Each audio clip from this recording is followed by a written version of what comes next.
I think you're something's on the tip of your tongue, so I'll Yes. pause. Give you a Yeah. second So there. I want to also talk about the uh, conflict I have with those ideas now, but Mm-hmm. also the value in holding those. Right. So Yeah. um, one conflict I have with the general idea that we are better off without rules and structures is that people get hurt. Yeah. Now, the impact of that hurt is mitigated considerably when power is not centralized. What Yeah. do I mean by that?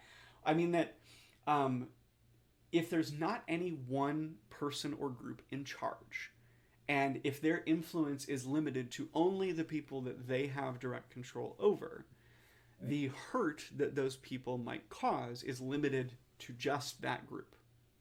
And so centralization of power is a very big risk here, right? Yeah. If you put a lot of authority, a lot of power into the hands of one person or a very small group of people, and you give them authority over a very large subset of a population, you enable them to cause harm. Um, so the value I think in exploring those ideas is that it exposes some of the risks of centralizing power.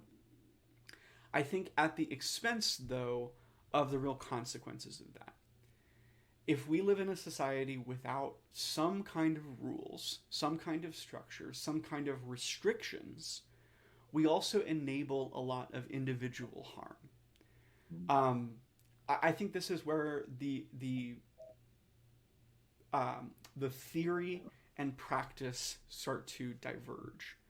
Some Okay. people hold that we would be better off if there were no rules and no structures at all, and that everybody would just be given the ability to do what was right in their own minds. I think where that misses is that it downplays the impact of those individual decisions on other people. I, this is hard. I do think we need rules. I do think we need some kind of structure, and we have to balance between those two. Now, the other side of that is, political ideologies like fascism, right? So I'll define that in some specific terms here Sure. too. Fascism generally suggests that we would be better off if there were an incredible amount of rules and structures, and especially if those were, organized by an authority that knew better than the general population what they need. Yep. Um, that is, I think, centralization of power to an extreme. Yeah. Where anarchism or other kinds of political theories on that side of things argue for decentralization. The other end is a centralization of power that completely removes individual autonomy. Yeah. I think what we're really talking about is control. Who is Yeah. supposed to be in charge, and to what degree are they allowed to be in charge?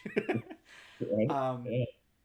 and so this gets very complicated very quickly. But I'm kind of just exploring those different spaces. And Yeah. at the time and over the last couple of years, I have been thinking a lot about power and its impact on individuals, and when it is appropriate to exercise power and to remove individual agency, and when it might not be. Um, I think what I've come to for myself is that I want to reinforce people's individual autonomy, their own ability to decide for themselves, with enough restriction that they're not causing harm to another person. Those could get very, deep very quickly. So I Yeah. don't want to oversimplify, but I think that's kind of where I've landed on a personal level.